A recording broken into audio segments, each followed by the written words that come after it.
Eto na, General Torre, pinababalik bigla sa pwesto.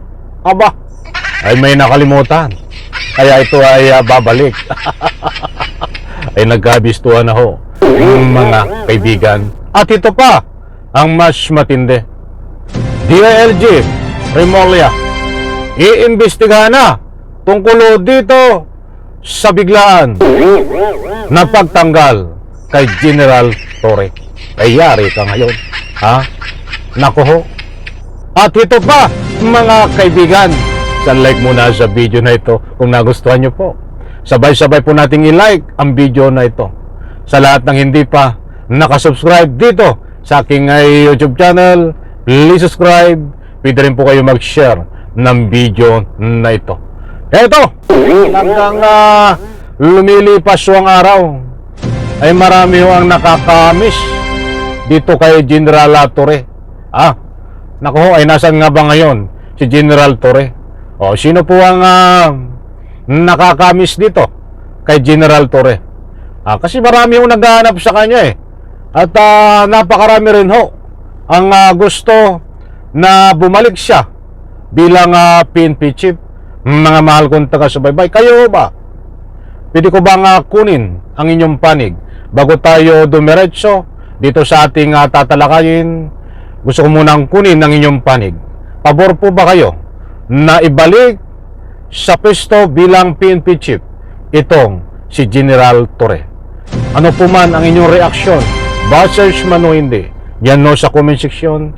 Inaanyayaan ko po kayo magbigay ng anumang public opinion. Heto, huwag nyo pong kaligtaan, mga kaibigan, importanteng mahalaga na malaman nyo po ito, mapanood, dahil ito po ay usapin na si Torre ay biglang pinababalik sa pwesto. At siyempre, itong biglaan na pagtanggalo sa kanya ay iimbestigahan na ho. Iimbestigahan, mga kaibigan, na nakapaloob dito pala. Ano ang nakapaloob? Bakit siya biniglang tanggalin ni Remulla, mga kaibigan? Kasi kumakalat to dito, ang daming usapin, mainit na usapin, ay itong Remulla at ang General Torre ay meron hong ikangapoy namamagitan, kaya't naging sani ng biglaang pagtanggal. Tapos ngayon, biglang babalik. Nako, oyari na. Sino ang babalik? Welcome, mga kaibigan, welcome General Torre. Heto po, shoutout po sa lahat. And isa pa pong question, kasi po kahapon nabanggit din po ng House Party Leaders yung sa issue po sa DILG and PNP, particular po itong unsolicited proposal about sa 8 billion pesos na pagbili po ng firearms. And meron pong letter pala si Congressman Benny Abante requesting po sa House Committee on Public Order and Safety na magsagawa na po ng investigation. Paki-expound lang po ito, and kailan po tayo makakaasa ng investigation, yung mismong investigation proper po. Ayan mga kaibigan, huwag niyo pong kaligtaan panoorin, pakinggan ito. Dahil nabanggit naman dyan, entrada pa lang, ay magkakaroon po ng investigasyon tungkol dito sa 8 billion insertion na budget. Ay isang uri ho ng pandaraya yan, mga kaibigan.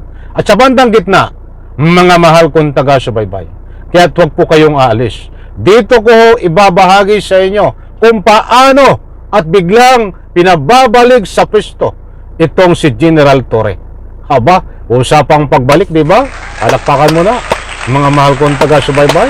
Dahil alam mo, marami rin ang nakakamiss dito kay General Torre nung siya ho ay PNP chief pa. Nandun yung saya, nandun ang sigla ng PNP, sa kabila ho ng mahirap at natrabaho, ay nandun pa rin yung pagtatrabaho ni General Torre. Subalit, nagkakaroon po paminsan-minsan ng sigalot, ay nandun pa rin makikita natin na naka-smile pa rin at may nagawa at nasunod ang inutos sa kanya sa legal na paraan. At marami yung nakakamiss dito kay General Torre. Huwag kayong mag-alala, babalik. Anak na ang katakot-takot. Ito, patapusin po natin, mga kaibigan.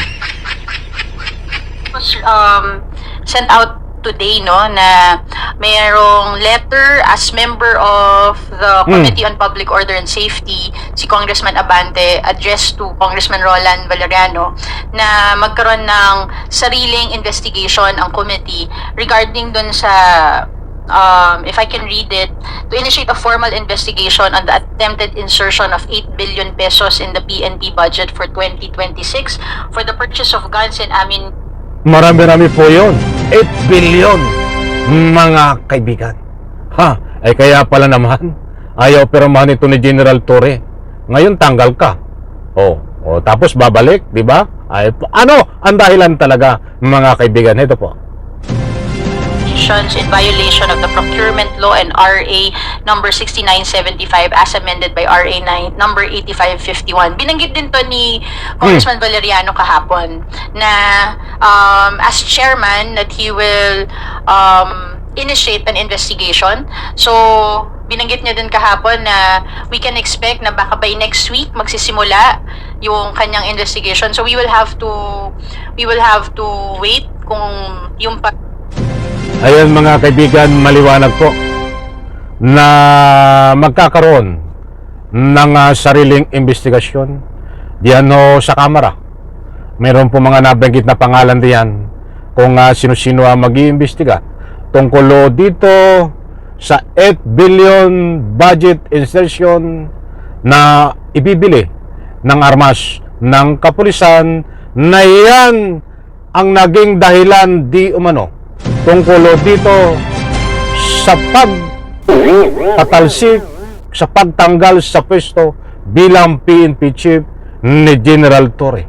Bakit yan ang naging dahilan?